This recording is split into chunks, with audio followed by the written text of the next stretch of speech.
কখনো আমার নেতা ছিল আজিজুল সাহেব, কখনো আমার নেতা ছিল এই বেলডাঙ্গার বিধায়ক প্রয়াত নুরুল ইসলাম চৌধুরীরা, কখনো আমার নেতা ছিল প্রাক্তন সংসদ, 5 বারের সংসদ, লোকসভার 54 জনের দলনেতা অধীর রঞ্জন চৌধুরী।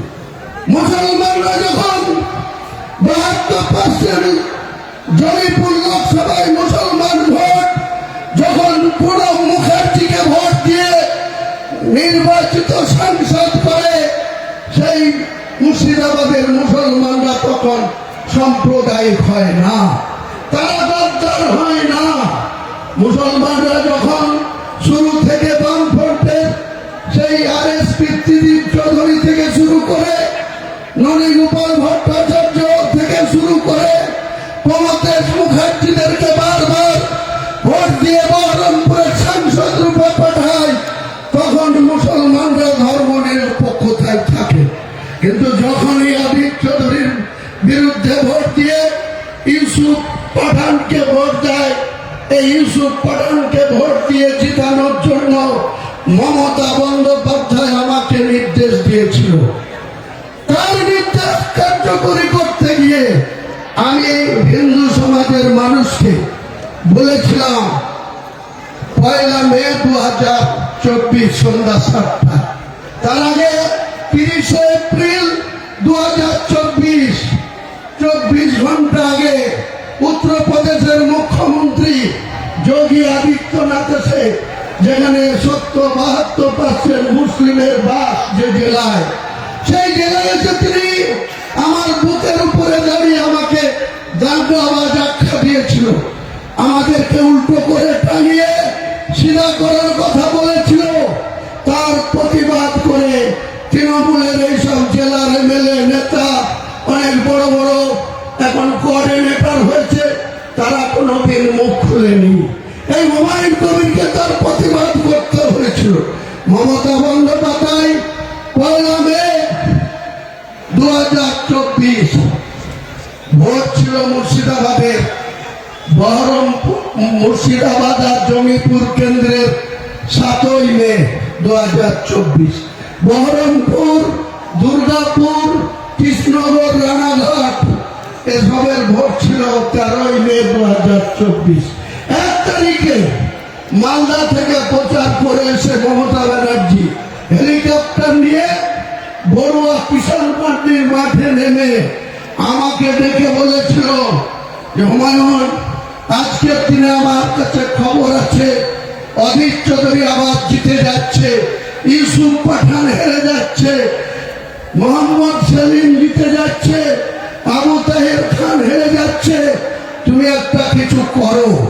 আমি বলেছিলাম, দিদি আপনি জেলার সাংগঠনিক সভাপতি করে রেখেছেন কাদির বিধায়ক অপূর্ব সরকার, আপনি জেলার চেয়ারম্যান করে রেখেছেন রেজিনগরের বিধায়ক রবিউল আলম চৌধুরী, তাদেরকে বলুন আপনার প্রার্থীকে যেতে হবে, আমাকে কেন বলছি?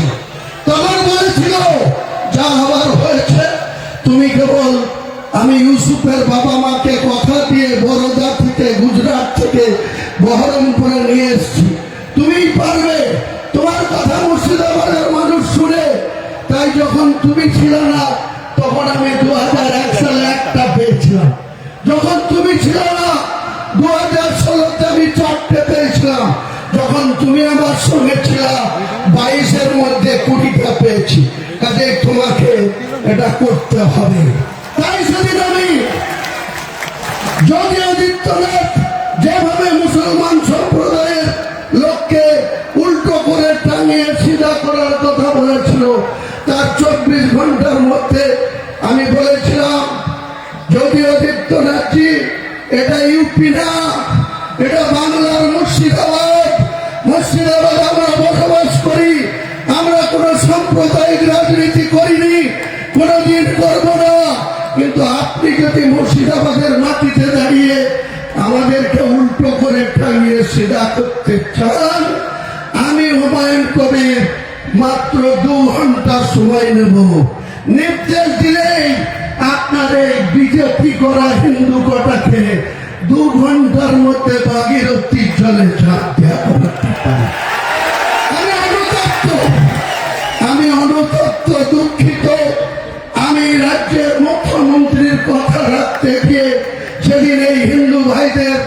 মনে যে আঘাত পেয়েছিল, আমি তার জন্য আজকে প্রকাশ্য এই লক্ষ লক্ষ মানুষের সামনে করজোড়ে ক্ষমা চেয়ে নিচ্ছি। ভবিষ্যতে এরকম মিথ্যাবাদী মুখ্যমন্ত্রীর কথায় হুমায়ুন কবির আর কোনোদিন কোন সাম্প্রদায়িক কোন উস্কানিমূলক কথা বা কাউকে জিতানোর জন্য কাউকে আঘাত করার কথা হুমায়ুন কবির বলবে না, আপনারা ভরসা রাখতে পারেন। আমি প্রকাশ্য 1 মে 2024 সন্ধ্যা 7টায় যে কথা বলেছিলাম, সেটার জন্য আমাকে অনেক কথা শুনতে হয়। অনেক হিন্দু ভাইরা মনে করে যে আমি হয়তো সত্যি সত্যি হিন্দু ধর্মের বিরোধী বা সনাতনী মানুষের বিরোধী। আমি আমার লাইফে 63 বছর বয়স, 43 বছরের রাজনীতিতে কোনোদিন সংকীর্ণতা কি জিনিস, সম্প্রীতি বিনষ্ট করার জিনিস আমি মানি না। যখন এই জেলার পুলিশ সুপার শ্রী সুধাকর সাহেব ছিল, তখন মিয়া গ্রামে একটা মুসলিমকে ঘোষ সম্প্রদায়ের লোকরা দিনের বেলায় 9টার সময় মার্ডার করে দিয়েছিল। সেই মার্ডারকে কেন্দ্র করে এলাকার মুসলিমরা 20,000 মুসলিম মুর্শিদাবাদ জেলার প্রশাসনকে বডি উঠাতে দেয়নি। আমি কলকাতার গড়িয়াহাটে ছিলাম, এসপিসি সুধাকর আমাকে ফোন করে ডাকিয়ে দেয়। আমি 20,000 জনতার সামনে সেই ডেড বডি উঠিয়ে নিজে বহরমপুরে পোস্টমর্টম করে এনে মাটি দিতে যাব। আবার বাধা দিয়েছিল মুসলিমরা। আমি নিজে মসজিদের বাইক ধরে তার লাশকে দাফন করে মাটি দিয়ে আসার লোক হচ্ছে হুমায়ুন কবির। তারপরেই যে ঘোষরা মার্ডার করেছিল তাদের বাড়ি কোন রকম আঘাত করতে দিই। আমি নিজে গিয়ে তাদের বাড়িতে সান্ত্বনা দিয়েছিলাম। যারা মার্ডার করেছে তারা পালিয়ে গেছে, তাদের পাশাপাশি গ্রাম, পাশাপাশি বাড়ি, তারা যেন সেই হিন্দু পরিবারের মা বোনদের উপরে কোনো টর্চারিং না করে, কোনো অত্যাচার না করে। তখন আপনার প্রশাসন কি করে? তৃণমূল এত বড় বড় কথা বলছে, হুমায়ুন কবিরকে গদ্দার বলছে, হুমায়ুন কবিরকে মুসলমান নেতা বলছে, মোল্লা নেতা বলছে। আপনাদের খলিলুর রহমান সাংসদ, জেলার সভাপতি, আবার হজ কমিটির চেয়ারম্যান, তিনার বাড়ির পাশে হরগোবিন্দ দাস নৃশংসভাবে কি করে খুন হলো, চন্দন দাস কিভাবে নৃশংসভাবে খুন হলো, আপনার দলের এমএলএ আমিরুল ইসলাম কি করছিল, আপনার দলের এমএলএ ফারাক্কার মনিরুল ইসলাম এখন লম্পজম্প করছে সামনে। সেদিন সে কি করছিল? আপনার প্রশাসন, আপনার জঙ্গিপুরের পুলিশ পিডি এসপি আনন্দ রায় সেদিন কি করছিল? আপনার শামশেরগঞ্জ থানার ওসি সেদিন কি করছিল? কেন হরগোবিন্দ দাস এবং তার ছেলে চন্দন দাস এইভাবে নৃশংসভাবে খুন হলো? তার দায় কি মমতা ব্যানার্জি পুলিশ মন্ত্রী আপনি অস্বীকার করতে পারেন? আপনি কখনো মুসলিমদের ভোট নেওয়ার জন্য মুসলিমদেরকে আরো বেশি বিপদে ফেলে দেন। আজকে হরগোবিন্দ দাস, চন্দন দাস খুন হয়েছে, প্রকৃত যারা খুনি তারা কেউ অ্যারেস্ট হয়নি। আপনার পুলিশ 13টা তর্তদার যুবক যাদের 22 থেকে 30 বছর বয়স, তাদেরকে আপনার পুলিশ চাকরি দিয়ে লাইফ আউট করে দিল। 13টা ফ্যামিলি শেষ হয়ে গেল। হরগোবিন্দ দাস খুন হলো, তার ছেলে চন্দন দাস খুন হলো। সেটা যেমন আমরা কোনো মতেই মানতে পারি না, জঘন্যতম খুন, তেমনি এটাও আমরা বলবো আপনার ব্যর্থতা, আপনার প্রশাসনের ব্যর্থতা। বেলডাঙা আজকে এনআইএ এসছে, আপনার পুলিশ তটস্থ হয়ে গেছে, ভয়ে ঘুরে বেড়াচ্ছে আইসি বেলডাঙা, ভয়ে ঘুরছে, এসপি খোঁজ নিচ্ছে এনআইএ এসে কি করবে। 16 তারিখ জুম্মাবার ছিল, 16 তারিখ আমি আমার বাড়ি থেকে বেরিয়ে কলকাতার উদ্দেশ্যে গেছিলাম। আমার ভাই, আমাদের রাজ্যের যুব প্রেসিডেন্ট শোয়েব আহমেদ কবির আছে, আমি মিস্টার কর্নেল জাকির কাছে আমরা 6 তারিখে ব্রিগেড ময়দানে এরকম সভা করার জন্য চেয়েছিলাম। 6 তারিখের পরে 8 তারিখে প্রসেস করলো, কিছু কাগজপত্র চাইলো, এফিডেভিট চাইলো, সেটা 13 তারিখে দেওয়া হলো। 13 তারিখে আমাকে কর্নেল থেকে একটা চিঠি করলো। 16 তারিখে বেলা 1টার সময় আমাকে ডাকলো শাশুড়ি। আমার জুম্মার নামাজ পড়বো এখানে বাবরি মসজিদে, তবু আমি ওখানে গিয়ে বিধানসভায় নামাজ পড়ে মিস্টার ত্যাগীর কাছে আমি সৈয়দ কবিরকে নিয়ে গেলাম। তারপর তেনারা 6 থেকে 16 10 দিন পরে তেনারা বললেন যে আমাদের ডিপার্টমেন্ট থেকে 1 ফেব্রুয়ারি থেকে 20 মার্চ পর্যন্ত আমরা কোনো মাঠ আপনাকে না কোনো রাজনৈতিক দলকে দিতে পারবো। আমার কাছে প্রমাণ আছে, ক্ষমতা থাকলে রাজ্য প্রশাসন প্রমাণ করুন। এখানে লিডার অফ দ্য অপোজিশন তিনিও বলছে বেলডাঙ্গার যে সমস্যা হয়েছে, যে রাস্তা অবরোধ হয়েছে, যে বিশৃঙ্খলা হয়েছে, তার জন্য নাকি আমার উস্কানি আছে। আরে আপনার পুলিশ কি করে? বেলডাঙ্গার আইসি কি করছিল? পরের দিন যখন আবার আনিসুর রহমান বলে একজন বিহারের গাজিয়াবাদে মার খেয়ে এখানে হসপিটালে ভর্তি, কে বা কাহারা রক্ষিয়ে দিল যে আনিসুরও মারা গিয়েছে। আবার রাস্তা অবরোধ। সেদিনকে বাংলার যুবরাজ বলে যিনি অহংকার করে, সেই যুবরাজের বহরমপুরে রোড শো ছিল। তিনার রোড শোর জন্য সমস্ত রাস্তাকে বন্ধ করে তিনারা যুবরাজের 5,000 লোকের রোড শো করছে। আজকে যখন আমরা লক্ষ লক্ষ লোক মুর্শিদাবাদের পুলিশ সুপারকে কাল থেকে বলার পর, হুমকি দেওয়ার পর, একটার পরে রোড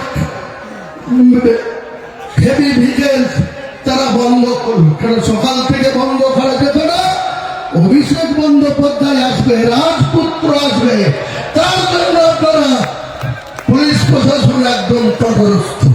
আমি পুলিশ প্রশাসনকে ব্যক্তিগতভাবে কারো বিরোধী নই, কিন্তু আমি বলবো মুর্শিদাবাদের প্রশাসনকে, বাংলার প্রশাসনকে, এই মমতা বন্দ্যোপাধ্যায় 4 থেকে 9 একটা মাত্র সংসদ ছিল, বামফ্রন্টের 35টা সংসদ ছিল, আইএনসি ইন্ডিয়ান ন্যাশনাল কংগ্রেসের 6টা সংসদ ছিল।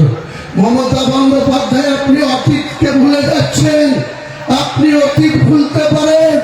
হুমায়ুন কবিরের 40 বছরের ক্যারিয়ারে আপনাকে কখনোই বেলডাঙ্গায় সিদ্ধার্থ শঙ্কর রায় 1996 সালে যখন লোকসভার ভোটে লড়তে ছিল আপনার প্রার্থী রূপে, তখন বেলডাঙ্গায় ইকবাল সাহেবদের গেস্ট হাউসে আপনি আমার হাত থেকে চপ মুড়ি চেয়ে খেয়েছিলেন। আপনি ভুলে গেলেন। আজকে আপনাকে দেখা করতে সময় চাইলে আপনি দেখা করেন না। আপনি 20 মে 2011 যেদিন বাংলার মুখ্যমন্ত্রী হিসাবে শপথ করেছিলেন, সেদিন বলেছিলেন কালীঘাটের বাড়িতে আম আদমিদের সঙ্গে সাক্ষাৎ করবে। আম আদমি তো দূরে থাক, আপনার ক্যাবিনেটের মন্ত্রীরাই আপনার সঙ্গে কথা বলার সময় পান না। আমরা 220টা এমএলএ, মুর্শিদাবাদের 20টা এমএলএ হুমায়ুন কবিরকে যখন গুসা দেখায়, জোর দেখায়, আপনি হেলিকপ্টার থেকে নামলেন 5 মে 2025। আমাদের মতো লোক পিওমো সিকিউরিটি এবং এই জেলা শাসক পুলিশ সুপাররা আমাদের এআইএসের সঙ্গে একজন সাব ইন্সপেক্টর যেখানে দাঁড়িয়ে আছে আমাদেরকে দাঁড় করিয়ে রেখেছে। আমি বললাম এক্ষুনি বাড়ি চলে। তখন মমতা ব্যানার্জি আমাকে দেখে ডিজিপি রাজীব কুমার যে আজকে রিটায়ার করছে, ডিজিপি রাজীব কুমারের সামনে, যে আগে চিফ সেক্রেটারি রিটায়ার করেছে মনোজ পন্থের সামনে আপনি নিজে হুমায়ুন কবিরকে বলেন স্ট্রং ম্যান।